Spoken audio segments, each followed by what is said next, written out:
आपके लिए एक और बुरी खबर, पता नहीं अच्छी खबर, मुझे नहीं पता कि कांग्रेस टीएमसी को जिताना चाहती है या नहीं। बहुत शुरुआती रुझान है। ममता बनर्जी पीछे, ममता बनर्जी नंदीग्राम और भवानीपुर दोनों जगह से शुभेंदु अधिकारी अभी जब मैं आपसे बात कर रहा हूं वो आगे चल रहे हैं। ममता बनर्जी भवानीपुर में पीछे हो गई है पोस्टल बैलेट की गिनती में। ओके, ये इस वक्त की सबसे बड़ी अपडेट, ब्रेकिंग न्यूज न्यूज 24 पर। भवानीपुर से ममता बनर्जी पीछे हो गई हैं। किसने सोचा था कि पोस्टल बैलेट्स के रुझानों में बीजेपी 116, टीएमसी 101, बीजेपी आगे निकल जाएगी टीएमसी से और अपने नए गढ़ में भवानीपुर में ममता बनर्जी शुभेंदु अधिकारी से पीछे हो जाएंगी। अगर ममता बनर्जी शुभेंदु अधिकारी से फिर से ये चुनाव हार जाती हैं तो जरा सोचिए शुभेंदु अधिकारी का कद पश्चिम बंगाल की राजनीति में कितना बढ़ जाएगा और ममता बनर्जी की छवि का क्या होगा अगर वो लगातार अपना दूसरा चुनाव विधानसभा का हार जाती हैं। तो अगर टीएमसी ये मुकाबला बीजेपी से पश्चिम बंगाल में जीत भी ले और ममता बनर्जी अगर हार जाती हैं, विनोद जी आपका एक कोई कमेंट, ममता बनर्जी पीछे हैं, अगर ममता जी हार गई कितना बड़ा झटका उनके लिए होगा, चाहे पार्टी फिर भी जीत जाए? निश्चित तो झटका तो होगा ही, बहुत बड़ा झटका होगा अगर ऐसा होता है तो। और शुभेंदु अधिकारी के लिए बहुत बड़ा वो होगा। अब देखिए, कल्पना ममता बनर्जी ने नंदीग्राम में भी नहीं की थी कि वो चुनाव हार जाएंगी।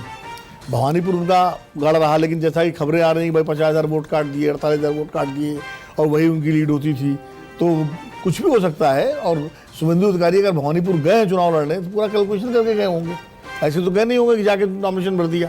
तो मैं बताऊं विनोद जी आपको, मानक मैं पीसीआर को से कनेक्टेड नहीं हूं, आपके माध्यम से कह रहा हूं कि एक बार चेक करें। अभी जो जानकारी मेरे पास आई है, फिर से भवानीपुर से ममता बनर्जी आगे हो गई।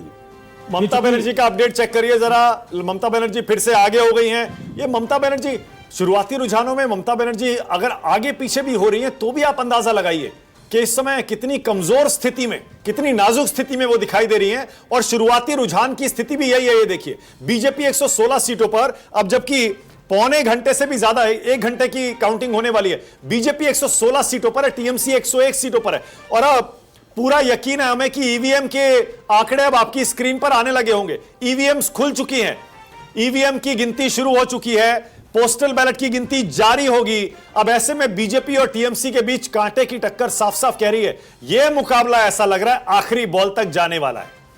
और ममता बनर्जी अगर भवानीपुर में, जैसा मैंने कहा, अपने नए गढ़ में भी आगे पीछे हैं, उससे आप अंदाजा लगा लीजिए इस चुनाव का नतीजा किस तरफ जा रहा है। और पश्चिम बंगाल में इस बार जो वोटर साइलेंट था उसने किस तरफ वोट किया है? सुकेश नहीं, मानक पोस्टल बैलेट में अगर वो पीछे भी चल रही हैं, इससे हम इस बात को कंक्लूड नहीं कर सकते कि वो आगे पीछे उनको नहीं होना चाहिए। वहां एक बड़ा वोट जो है वो उनके खिलाफ भी जाता है, पिछली बार भी किया था जबकि वो 55,000, 56 या 58,000 वोटों जीती थी, तब भी उनके खिलाफ कुछ वोट गए थे। तो ऐसा नहीं है कि पोस्टल बैलेट में अगर वो आगे पीछे चल रही है, ये कंक्लूसिवली इस बात की तरफ इशारा करता है कि वहां उनकी स्थिति गड़बड़ है। नहीं, मैंने ये कहा सुकेश, मैंने ये कहा 1 घंटे की काउंटिंग होने वाली है। पोस्टल बैलेट में बीजेपी टीएमसी से आगे है, लगातार टीएमसी भी कभी कभी आगे हो रही है।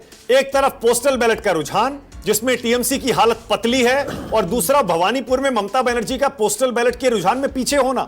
क्या यह कोई संकेत है क्या, अगर आप इन दोनों को मिलाकर देखें तो? टू अर्ली है मानक पोस्टल बैलेट के हिसाब से। मैंने पहले कहा 8:45, मैंने आपको कहा था 8:45 से 9 के बीच में मुझे जो जानकारी दी गई थी कि ईवीएम की काउंटिंग शुरू होगी। तब जब हम आपसे बात कर रहे हैं, जब दर्शकों से मुखातिब है, तब अब लेकिन ईवीएम में भी 20 राउंड है भवानीपुर में। ईवीएम में 20 राउंड है भवानीपुर में। हाँ, तो 15 से लेकर 20 राउंड तक सारी जगह काउंटिंग है।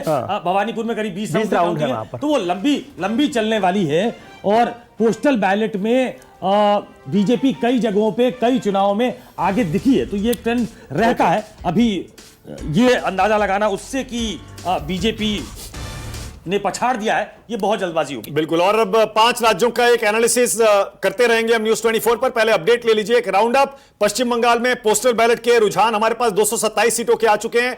BJP 111, TMC 114, Congress 2। यहां मेरे दाईं तरफ आप देखेंगे असम में 87 सीटों के रुझान है, 126 में से बीजेपी 70 सीटों पर आगे अपने गठबंधन सहयोगियों के साथ, कांग्रेस +17 पर आगे। और वहां मेरी बाईं तरफ आप देखेंगे तमिलनाडु में डीएमके प्लस यानी इंडिया अलायंस 75 सीटों पर आगे, 116 में से एडीएमके प्लस, उसे एनडीए भी आप कह सकते हैं, वो 30 सीटों पर आगे और विजय भी अपनी उपस्थिति दर्ज करवा रहे हैं।